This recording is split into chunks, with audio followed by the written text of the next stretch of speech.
अस्सलाम वालेकुम स्टूडेंट्स। मेरी वॉइस सबको आ रही है? एक्नॉलेज कर दें देखो।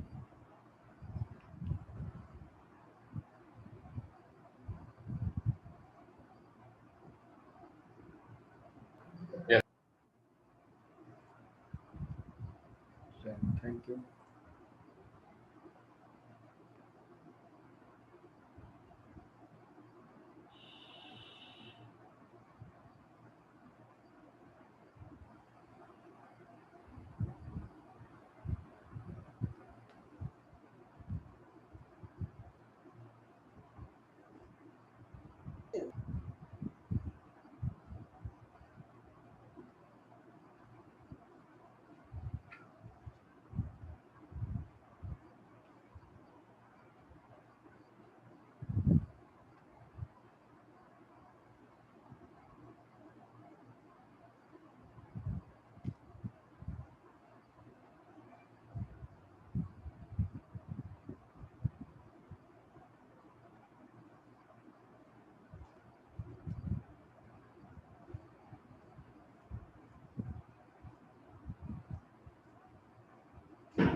जी स्टूडेंट्स, लास्ट क्लास तक के हम लोगों ने क्या क्या बातें कर ली थी, कुछ याद है?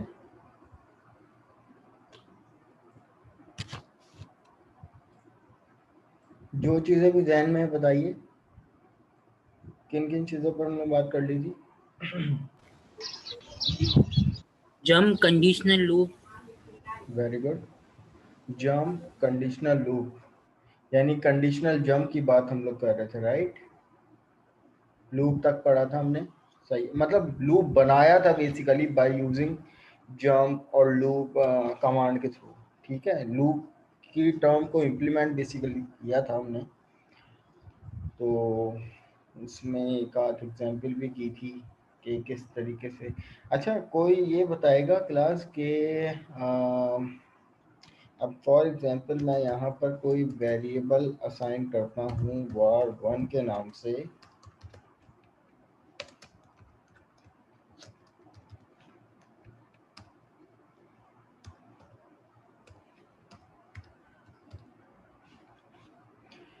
जी उमर खान जनाब, सुन सकते हैं आप मुझे?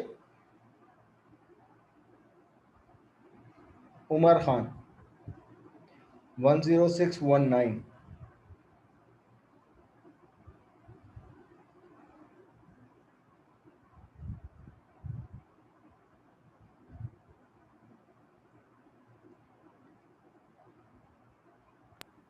Yes, sir. जी उमर, ये मुझे बताएं कि इस वेरिएबल का साइज क्या है? उसका साइज सर आपने रखा है बाइट। कितना होता है बाइट? बाइट होता है सर, एक बाइट तकरीबन 8 बिट्स। 8 बिट्स होते हैं। 8 बिट्स का होता है एक बाइट। अच्छा, उसके बाद मैंने यहाँ पर ये कमांड लिखी है, ये कुछ हेक्साडेसिमल वैल्यू लिखी है। What does it mean? Yes sir, sir इसलिए लिखते हैं ताकि गार्बेज वैल्यू ना आ जाए प्रोसेसिंग के दौरान।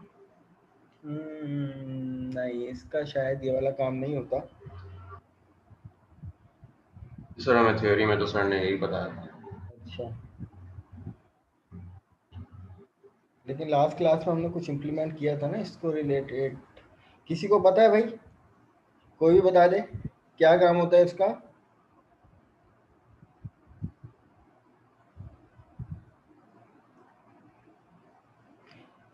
लाइन ब्रेक सर करना अगर काम हम नहीं ये नहीं होता? लिखेंगे हम्म तो सर ये नीचे लाइन पे नहीं आएगा।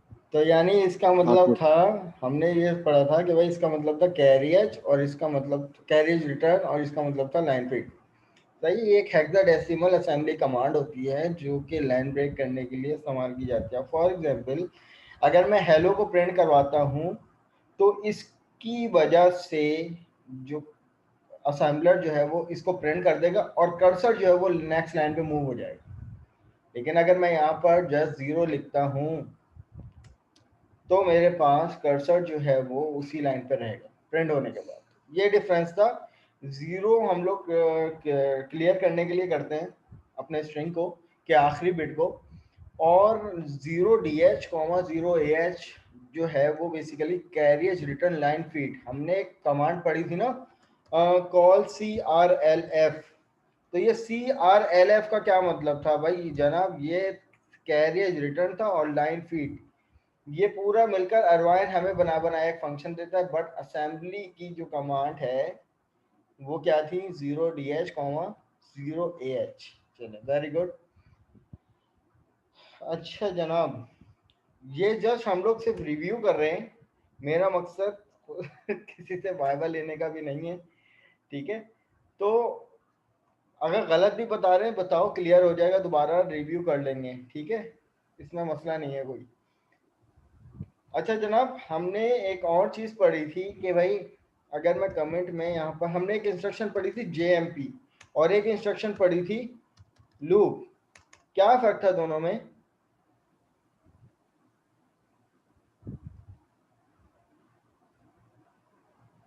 जनाब, एनीवन एल्स?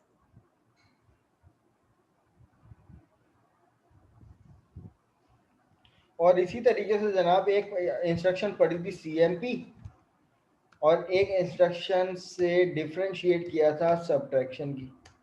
अब इन दोनों में क्या फर्क था, कोई भी बता दे जिसको भी पता है भाई।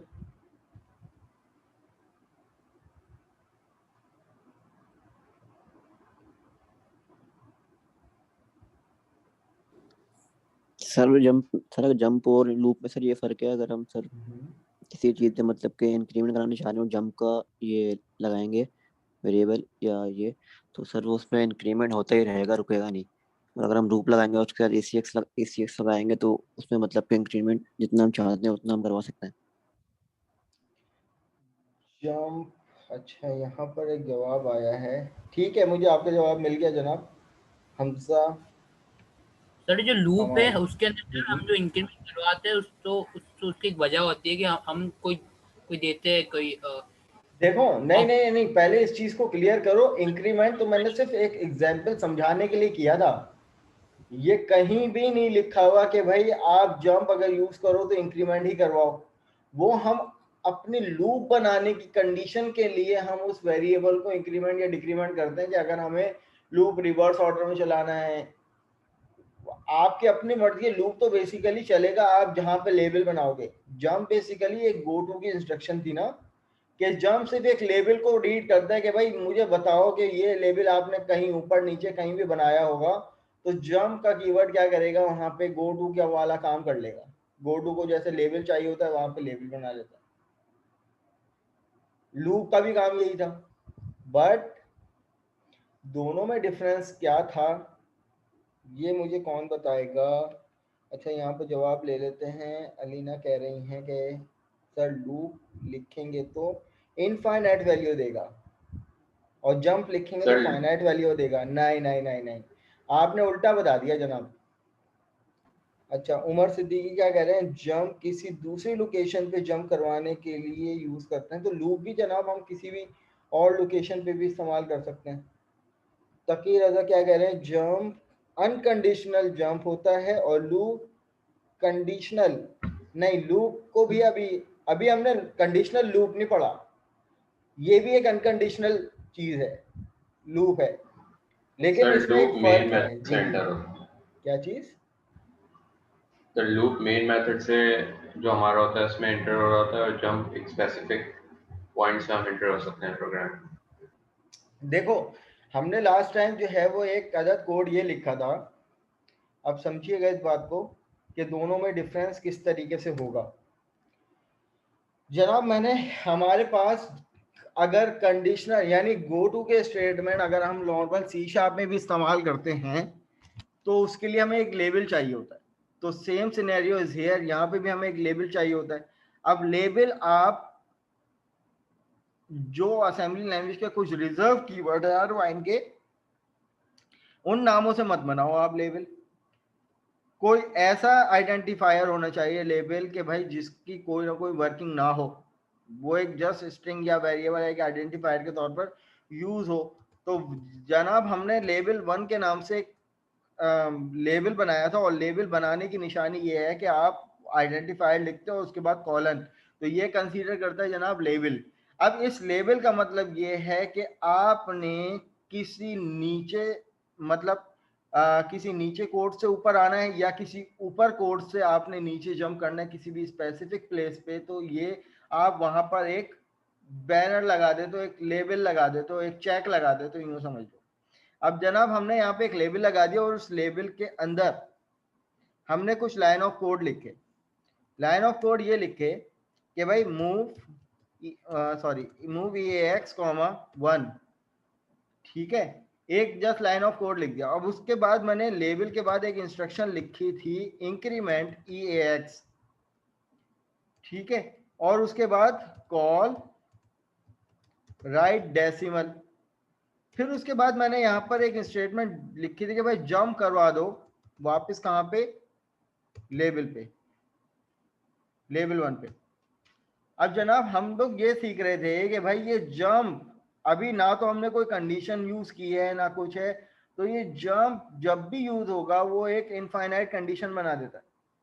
अब इसके बाद जब भी मेरा असेंबलर जो है वो इंस्ट्रक्शन को रीड करता हुआ आएगा, तो इस इंस्ट्रक्शन के बाद इसको मिल गया एक लेबल कि भाई, और इसने लेबल करके अपने जहन में रख लिया भाई एक लेबल बना हुआ। उसके बाद अगले इंस्ट्रक्शन पे आया, इंक्रीमेंट करवा दिया EAX की वैल्यू 1 से 2 और उसको प्रिंट भी करवा दिया, और फिर इसको मिला जंप। जंप क्या करेगा, अब इस पूरे ब्लॉक ऑफ कोड को इनफाइनाइट बना देगा। क्यों? क्योंकि जंप के बाद ये लेबल मिल गया और ये लेबल कहाँ बना हुआ है, यहाँ पे बना हुआ, तो ये इस कोड पे आ जाएगा दोबारा, EAX की वैल्यू को 2 से 3 कर देगा और प्रिंट करवा देगा। फिर जंप मिल जाएगा तो ये पूरा ब्लॉक ऑफ कोड यहाँ पे आ जाएगा, चलता जाएगा चलता जाएगा चलता जाएगा। अब यहाँ पर अगर फॉर सपोज मैंने यहाँ पर कोई और इंस्ट्रक्शन भी लिखी है कि जैसे कि भाई मूव EAX, 10, और मैं चाह रहा हूँ कि भाई ये 10 प्रिंट हो जाए, तो भाई यहाँ पर 10 अभी प्रिंट नहीं हो सकता जब तक कि ये लूप ब्रेक नहीं होगा। और ये लूप जो है जनाब जब यहाँ से रीड होता होता जब यहाँ पे आएगा, इस इंस्ट्रक्शन से पहले आएगा, तो ये इसको सिर्फ लेबल मिल रहा है और ये अनकंडीशनली चलता रहेगा चलता रहेगा चलता रहेगा। सही है। अब यहाँ पर अपने प्रोग्राम को जरा बिल्ड कर लेते हैं कि इसकी जनाब वर्किंग किस तरीके से होगी। तो मैं यहाँ पर अब यहाँ पर पहले इंस्ट्रक्शन स्टेप ओवर, अब इसको लूप इसने रीड कर लिया और इंक्रीमेंट कर दिया EAX की वैल्यू को 2 से और प्रिंट करवा दी पहली वैल्यू, तो यहाँ पे जनाब 2 वैल्यू प्रिंट हो गई।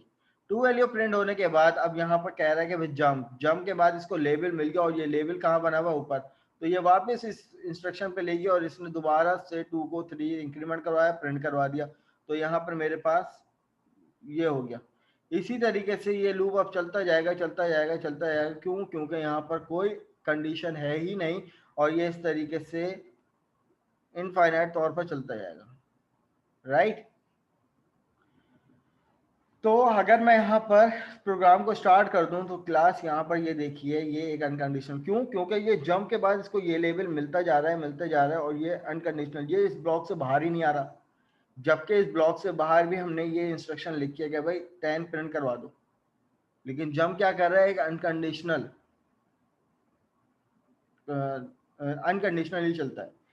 अब यहाँ पे कोई वो नहीं है हमारे पास, कोई कंडीशन नहीं है, अब ये इनफाइनाइट चलेगा। लेकिन क्लास इसी के बरक्स अगर मैं यहाँ पर लूप की बात करता हूँ तो लूप भी इस टाइम मुझे यही आउटपुट देगा, आई होप, ठीक है।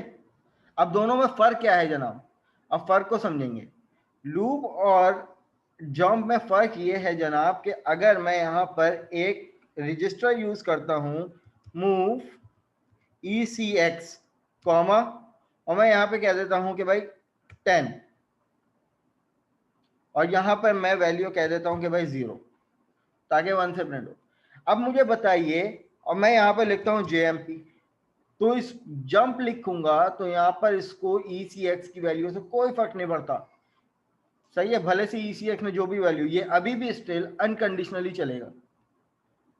और ये इनफाइनाइट लूप बना देगा। बट अब यहाँ पर मैंने सिर्फ जंप की जगह लूप करना है, तो लूप क्या करता है कि भाई ECX में जो भी वैल्यू होती है उतने नंबर ऑफ टाइम, क्योंकि क्लास यहाँ पे देखें कोई कंडीशन नहीं है, बट लूप में और जंप में ये फर्क है कि लूप को अगर ECX की कोई लिमिटेड वैल्यू मिल गई तो वो इस लूप को उतने नंबर ऑफ टाइम चलाएगा।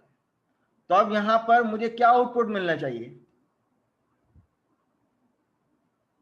आप लोग बताएं मुझे यहाँ पे क्या आउटपुट मिलना चाहिए। मैं इन दो इंस्ट्रक्शन को अभी कमेंट आउट कर देता हूं। तो यहां पर मुझे 1 से लेकर 10 आउटपुट मिलना चाहिए। तो यहां पर देखेंगे तो अब इसने मेरे लूप को इनफाइनाइट नहीं चलाया, हालांकि यहाँ पे कंडीशन कोई भी नहीं थी। कंडीशन लूप क्या करता है, जो डिफॉल्ट लूप की कंडीशन होती है वो ये होती है कि भाई अगर आपको लिमिटेड टाइम के लिए लूप चलाना है तो लूप का कीवर्ड लगाते हो और ECX में कोई लिमिटेड वैल्यू दे देते हो। तो अब जंप से या किसी लेवल पे जाते हो तो जंप को ECX की वैल्यू से कोई फर्क नहीं पड़ता, बट अगर लूप से किसी लेवल पे जाते हो तो वो उतने नंबर ऑफ टाइम चलेगा जितने नंबर ऑफ वैल्यू जो है वो ECX में होगी, राइट। ये फर्क है कि लूप जो है वो हमेशा ECX की वैल्यू को देखता है, और जो वैल्यू ECX में पड़ी हुई होगी, फॉर एग्जांपल मैं यहाँ पर 100 कर देता हूँ और अपने प्रोग्राम को यहाँ पर रन करता हूँ, तो ये मुझे 1 से लेकर 100 तक के प्रिंट करवा के देगा। तो यहाँ पे देखिए 1 से स्टार्ट होगा और ये 100 टाइम जो है वो लूप चलेगा, क्योंकि CX की वैल्यू क्या है 100 है। तो यहाँ पर देखिए 1 से लेकर 100 तक इसने वैल्यू प्रिंट करवा दी। ये बात कितनों को समझ में नहीं आई?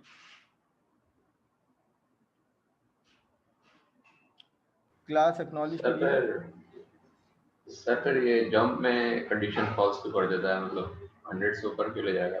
नहीं, हाँ मैं वही अर्ज कर रहा हूं आपसे कि जंप जो है वो क्या है कि एक अनकंडीशनल है।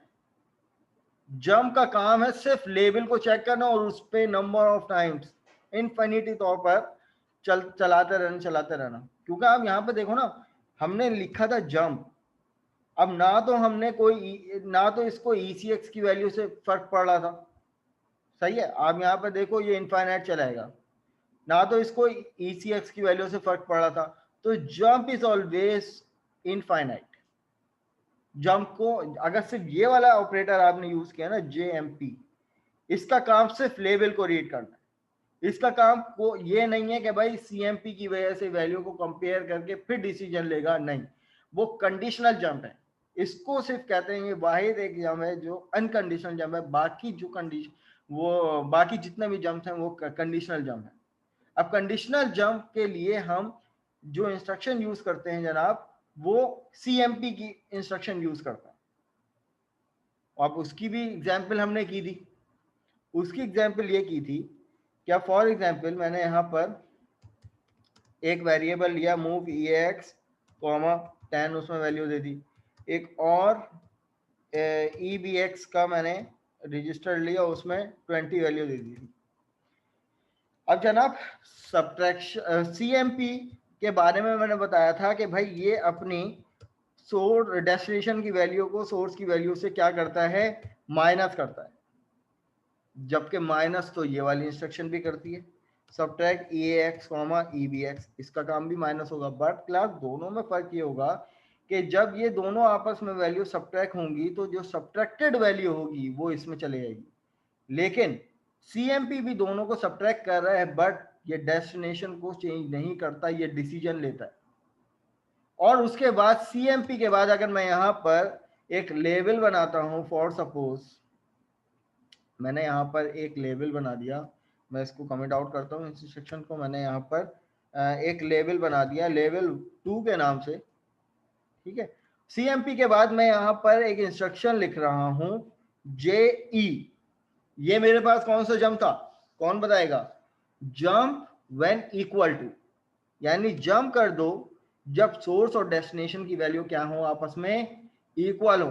बट आपको लगता है यहाँ पे इक्वल है इस टाइम वैल्यू, तो मैं यहाँ पे कह देता हूं कि भाई लेवल 2 जंप कर दो लेवल 2। नहीं, अगर वैल्यू इक्वल नहीं है तो सिंपल तुम यहाँ पर प्रिंट करवा दो। मैं एक इंस्ट्रक्शन दे देता हूं, फॉर सपोज के मूव EAX, 100, सिंपल 100 प्रिंट करवा दो। कॉल राइट डेसिमल, बट अगर ये दोनों की वैल्यू आपस में इक्वल हैं, अगर ये दोनों की वैल्यू आपस में क्या है, इक्वल है, तो तुम यहां जाकर एक नंबर प्रिंट करवा दो कि भाई मूव EAX, 200, और यहां पे मैं लिख देता हूं कॉल राइट डेसिमल। ठीक है जनाब, यहाँ पर क्या करा मैंने, हाँ ठीक है। अब जनाब यहाँ पर देखिएगा, अच्छा जी ये कौन है, मोहम्मद उमर सिद्दीकी क्या कह रहे हैं, सर वैल्यू को ब्रेक करता है जी। नहीं जनाब, ये जंप है, अब ये कंडीशनल जंप है। देखिए अब यहाँ पर अगर मैं बात करता हूँ, अपने प्रोग्राम को एग्जीक्यूट करता हूँ,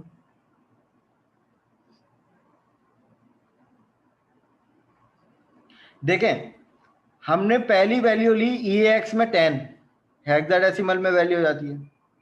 दूसरी वैल्यू ली EBX में 20। अब क्लास यहाँ पर नोटिस कीजिए कि A में EAX में 10 वैल्यू है और EBX में 20 वैल्यू है, यानी 14 मत समझिएगा इसको, ये हेक्साडेसिमल की 20 वैल्यू बनती है।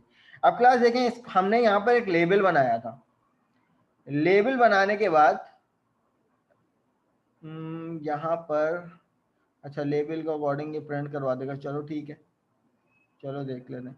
अब इसी फ्लो के तहत अगर आप लोग देखें तो ये इंस्ट्रक्शन सिंपल प्रिंट करवा देगा। यहाँ पर 200 तो प्रिंट हो गया, बट अब अगर मैं चाहता हूं कि भाई अगर ये वाली कंडीशन इसके अकॉर्डिंग, अगर इन दोनों की वैल्यू क्या है, इक्वल हैं, तो यहाँ पर CMP क्या करेगा, दोनों की वैल्यू को एक दूसरे से माइनस करेगा और डिसीजन लेगा।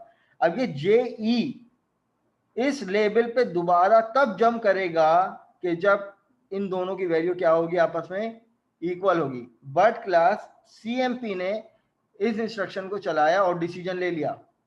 अब दोनों की वैल्यू आपस में सब्ट्रैक्ट कर दी, बट क्लास नोटिस कीजिएगा कि भाई CMP के अंदर CMP ने डिसीजन ले लिया। अब ये जंप, अब मुझे बताइए कि क्या इस वापस इस लेवल पे जंप करके ये दोबारा 200 प्रिंट करवाएगा या 100 प्रिंट करवाएगा?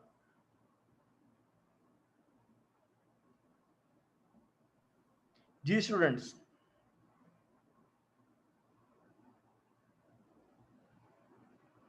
प्रिंट कराएगा सर। वो इसलिए प्रिंट करवाएगा क्योंकि यहाँ पर जंप व्हेन इक्वल, के भाई सोर्स और डेस्टिनेशन की वैल्यू अगर इक्वल है तो ये वापस लूप बैक होगा, वरना ये वापस इस पूरे ब्लॉक को छोड़ के नेक्स्ट वाले ब्लॉक पे आ जाएगा। तो यहाँ पर इसने इस वाले ब्लॉक को छोड़ के 100 वैल्यू जो है वो यहाँ पर प्रिंट करवा दी, 200 के बाद 20।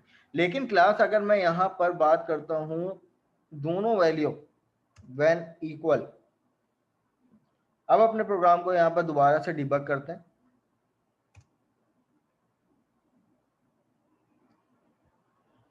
और जनाब यहाँ पर चेक करेंगे कि स्टेप ओवर, अब यहाँ पर मूव EAX, 200, और इसने सीधा एक दफा प्रिंट करवा दिया अकॉर्डिंग टू डेफिनेशन।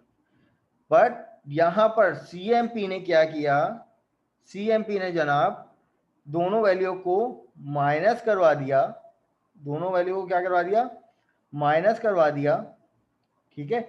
और उसके बाद EAX की वैल्यू को कोई फर्क नहीं पड़ा। पहले बात तो मैं ये इस बात को दोबारा प्रूफ कर दूं क्लास कि मैंने आपको कहा था कि सब्ट्रैक्ट, दो नंबरों को वैल्यू को सब्ट्रैक्ट करवाता है और रिजल्ट इसमें शो कर देता है, लेकिन CMP भी दोनों वैल्यू को सब्ट्रैक्ट करवाता है, लेकिन डेस्टिनेशन की जो वैल्यू होती है उस पर कोई फर्क नहीं पड़ता, ठीक है।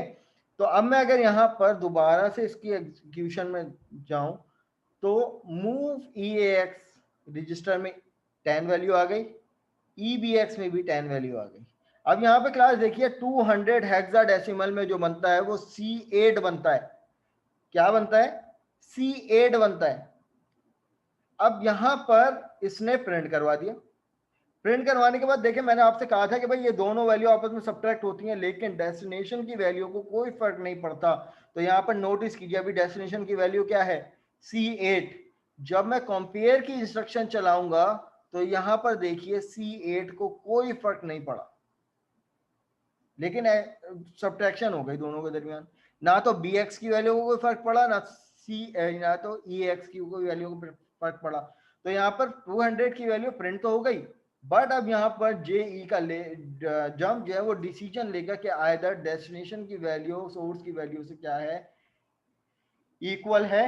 अगर ये दोनों वैल्यू इक्वल हैं तो ये वापस JE लेवल 2, ओहो सॉरी, यहाँ पर तो वैल्यू ये तो अभी भी यूँ चलेगा इस तरीके से। तो मैं यहाँ पर इसको, क्योंकि यहाँ पर देखें ना, यहाँ पे आके वैल्यू क्या हो गई, चेंज हो गई, तो मैं यहाँ पर इसको फिलहाल कमेंट आउट कर देता हूँ।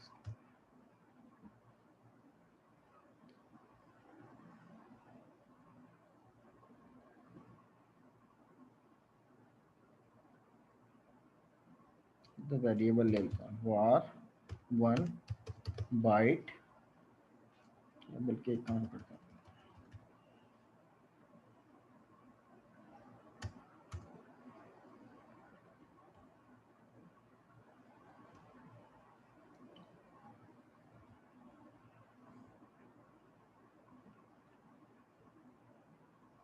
नाउ सी स्टेप ओवर दोनों की वैल्यू आपस में अपने रजिस्टर्स में आ गई।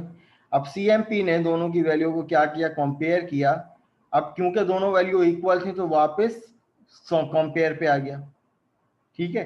फिर क्योंकि दोनों वैल्यू आपस में इक्वल थी तो फिर दोबारा चाहिए। तो ये कंडीशनली चल रहा है। अब ये किस कंडीशन पे चल रहा है कि भाई जब दोनों वैल्यू सोर्स और डेस्टिनेशन की वैल्यू आपस में क्या है, इक्वल है।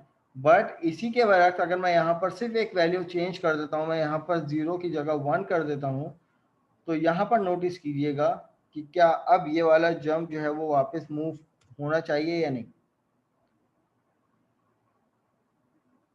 तो यहाँ पर स्टेप ओवर करते हैं, 10 वैल्यू EAX में, 1 वैल्यू EBX में। अब ये कंपेयर कर रहा है दोनों की वैल्यू को, बट EAX की वैल्यू को इसने कोई चेंज नहीं किया, सब्ट्रैक्ट कर दिया। अब उसके बाद क्योंकि ये दोनों वैल्यू आपस में क्या थी, अनइक्वल थी, तो इसलिए JE का लूप नहीं चला, इसने इस लेवल पे नहीं गया, ये वापस इस ब्लॉक को ब्रेक करके ये अगली इंस्ट्रक्शन पे आ गया। तो इसी तरीके से क्लास मैंने आप लोगों को पिछली क्लास में एक चार्ट दिखाया था मैनुअल में, there are many type of jumps, तो जिसमें हमने यहाँ पर ये वाला जंप भी पढ़ा, कंडीशनल जंप की बात कर रहे थे ना। तो कंडीशनल जंप में हमने अभी JE पढ़ा, इसी तरीके से JZ होता है कि jump when both value are, यानी फ्लैग 0 की वैल्यू क्या है, यानी कोई वैल्यू आपस में क्या है, 0 है तो जंप 0। इसी तरीके से jump NE not equal to या नॉट 0। इसी तरीके से JG का क्या मतलब है, JG का जनाब मतलब है जंप व्हेन ग्रेटर देन। अब जंप ग्रेटर देन और not less than equal to, यहाँ पर देखें JNLE, jump not less than equal to, right. इसी तरीके से there are many type of jumps जो कि हम अपनी कंडीशन के मुताबिक लिखते हैं, बट यहाँ पर जो अनकंडीशनल जंप होता है वो सिर्फ एक होता है, विच इज JMP। अब लूप इंस्ट्रक्शन के बारे में हमने पढ़ा था भाई, लूप इंस्ट्रक्शन, लूप में भी कंडीशनल लूप्स आते हैं भाई, अभी आगे आएंगे हमारे पास आने वाली लैब्स में। बट जो अनकंडीशनल लूप होता है वो ये होता है कि हम लूप का कीवर्ड लिखते हैं, लेकिन वो CX की वैल्यू के भी आप पर चलता है कि अगर CX की वैल्यू जो भी होगी वो उतने नंबर ऑफ टाइम्स अनकंडीशनली चलेगा, राइट। यहां तक क्लियर है भाई, कोई सवाल है तो पूछो, नहीं तो एक्नॉलेज करो, फिर हम लोग आगे बढ़ते हैं।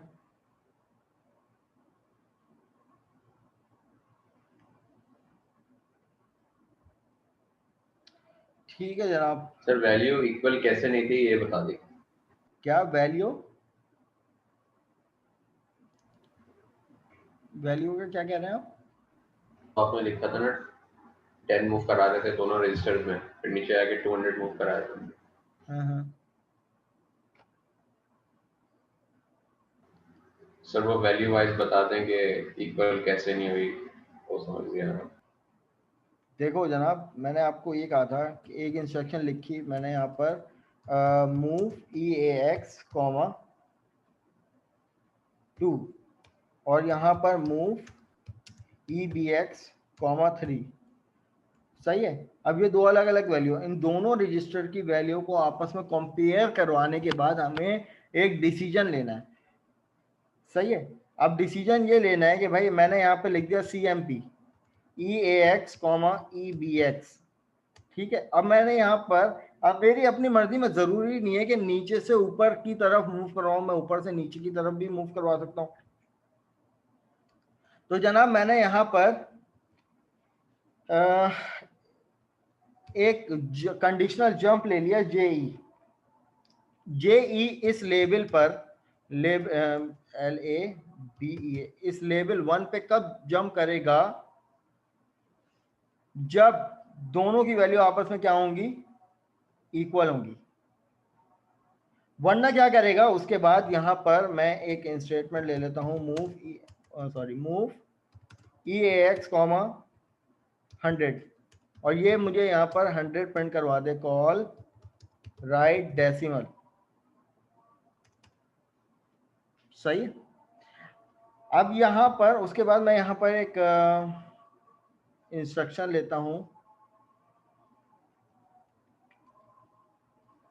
मैंने यहां पर लेबल 1 यहां पे बना दिया, और मैंने कह दिया कि भाई move EAX, 200, call right decimal. अब यहाँ पर जनाब इस कंडीशन से आप लोगों को क्या समझ में आ रहा है कि अब देखिए, मैंने कह दिया कि भाई दोनों रजिस्टर में एक एक वैल्यू दे दी और कंपेयर करवा दिया। अब सबसे पहले तो ये देखना है कि भाई ये कंपेयर किस बिहाफ पर करेगा। क्या ये डेस्टिनेशन की सोर्स की वैल्यू से कंपेयर करेगा या सोर्स और डेस्टिनेशन की वैल्यू से कंपेयर करेगा। अब यहाँ पे हमने जंप लगाया, कौन से? कंडीशनल जंप, कि भाई जंप CMP अपने डेस्टिनेशन और सोर्स की वैल्यू को आपस में कंपेयर करेगा और डिसीजन ले लेगा। अगर वो डिसीजन JE के मुताबिक होगा कि भाई सोर्स और डेस्टिनेशन की वैल्यू अगर इक्वल होंगी, तो ये इस दो लाइन ऑफ कोड को इग्नोर करके वो कहाँ पे आ जाएगा? यहाँ पे आ जाएगा, और यहाँ पे आने के बाद अपने इस लाइन ऑफ कोड को एग्जीक्यूट कर देगा। बट अगर ये दोनों वैल्यू आपस में इक्वल होंगी, सही है, अगर यहाँ पर इक्वल होंगी तो वो इस लाइन ऑफ, इस ब्लॉक पे आएगा। अगर ये इक्वल नहीं होंगी तो वो सीधा सीधा इसको चला देगा। राइट। तो यहाँ पर इसको एग्जीक्यूट करके देखते हैं।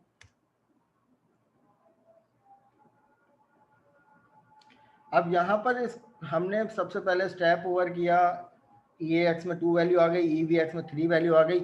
अब कंपेयर करवाने के बाद, कंपेयर दोनों वैल्यू को सब्ट्रैक्ट करवाता है, लेकिन डेस्टिनेशन की वैल्यू को इधर से उधर नहीं होने देता। तो यहाँ पर स्टेप ओवर, CMP की वैल्यू, दोनों वैल्यू आपस में कंपेयर हो गई, बट डेस्टिनेशन की वैल्यू को कोई फर्क नहीं पड़ा। अब मुझे बताइए कि क्या कर्सर जो है वो मेरा इस लेवल पे जंप करेगा या नहीं। अब मुझे बताइए कि कौन से ब्लॉक ऑफ कोड पे जाएगा, इस वाले या इस वाले? लेवल 1 वाले से। लेवल 1 वाले पे जाएगा? Yes sir. नहीं जाएगा। मैं आपको यही समझाने की कोशिश कर रहा हूँ। JE यहाँ पर क्या है, ये कंडीशनल जंप है, और ये आइडेंटिफाई करता है कि भाई अगर सोर्स और डेस्टिनेशन की वैल्यू आपस में अगर इक्वल होंगी तभी ये यहाँ पे जंप करेगा, वरना नहीं करेगा। ये समझाना चाह रहा हूँ। तो ये सीधा सीधा इसको इग्नोर कर देगा और अपनी नेक्स्ट इंस्ट्रक्शन पे आ जाएगा। लेकिन क्लास इसी के बरक्स अगर मैं यहाँ पर दोनों की वैल्यू को सेम कर देता हूँ, तो अब यहाँ पर इसको दोबारा से एग्जीक्यूट करके देख लेते हैं कि पहली वैल्यू मैंने यहाँ पे मूव 2 कर दी, BX में भी 2 वैल्यू कर दी। अब कंपेयर करवा रहे हैं, दोनों कंपेयर कर रहे हैं इन दोनों वैल्यू को। कंपेयर करने के बाद कंपैरिजन तो हो गया, लेकिन ये जंप तब चलेगा जब दोनों की वैल्यू आपस में इक्वल होंगी। अब मुझे बताइए दोनों की वैल्यू क्या है? इक्वल है। तो अब ये डायरेक्ट कहाँ जंप कर जाएगा?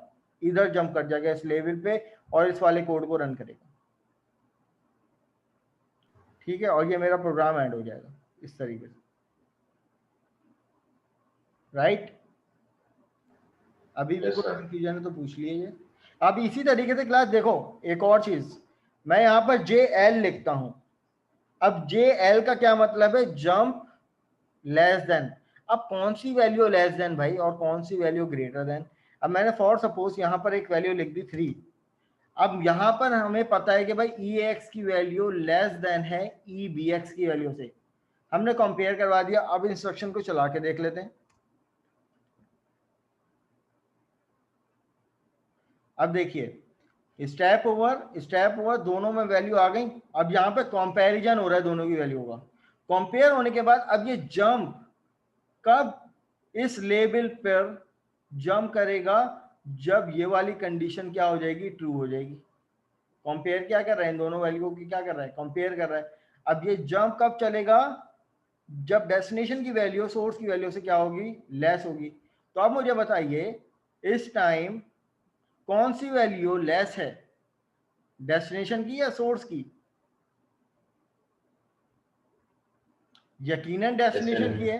ठीक है, तो यहां पर मैं ये एक्सपेक्ट कर रहा हूं कि ये इस वाले कोड को नहीं चलाएगा, वो डायरेक्ट यहां पर जंप कर जाएगा। सही है, तो यहां पर स्टेप ओवर करते हैं। तो यहां पर देखिए, तो इसका मतलब ये हुआ कि कंपेयर ने दोनों वैल्यू को कंपेयर करवाया, लेकिन ये वाला जंप ने इस लेवल पर कब गया? कि जब डेस्टिनेशन की वैल्यू सोर्स की वैल्यू से क्या थी? लेस। अब इसी के बाद एक और कंडीशनल जंप आता है JG। सही है, अब ये इस कंडीशन में कैसे चलेगा? मैंने कोई वैल्यू को चेंज नहीं किया, सिर्फ कंडीशनल जंप मैंने चेंज कर दिया यहाँ पे। अब यहाँ पे स्टेप ओवर और कंपेयर भी करवा लिया। अब ये JG कब चलेगा? जब डेस्टिनेशन की वैल्यू सोर्स की वैल्यू से क्या होगी? ग्रेटर होगी। बट यहाँ पर क्या है? यहाँ पर लेस है। इसका मतलब डेस्टिनेशन जो है वो लेस देन है सोर्स के, तो ये वाला जंप इग्नोर कर देगा और ये वाले कोड पे आ जाएगा। यहाँ पर स्टेप होगा। ये चीज समझ में आई भाई? एक्नॉलेज कर दो, हमारी meeting less than a minute Yes, लगी sir. है। Yes. और उसके बाद आप लोग दोबारा से रिज्वाइन कर लीजिएगा मीटिंग को, राइट?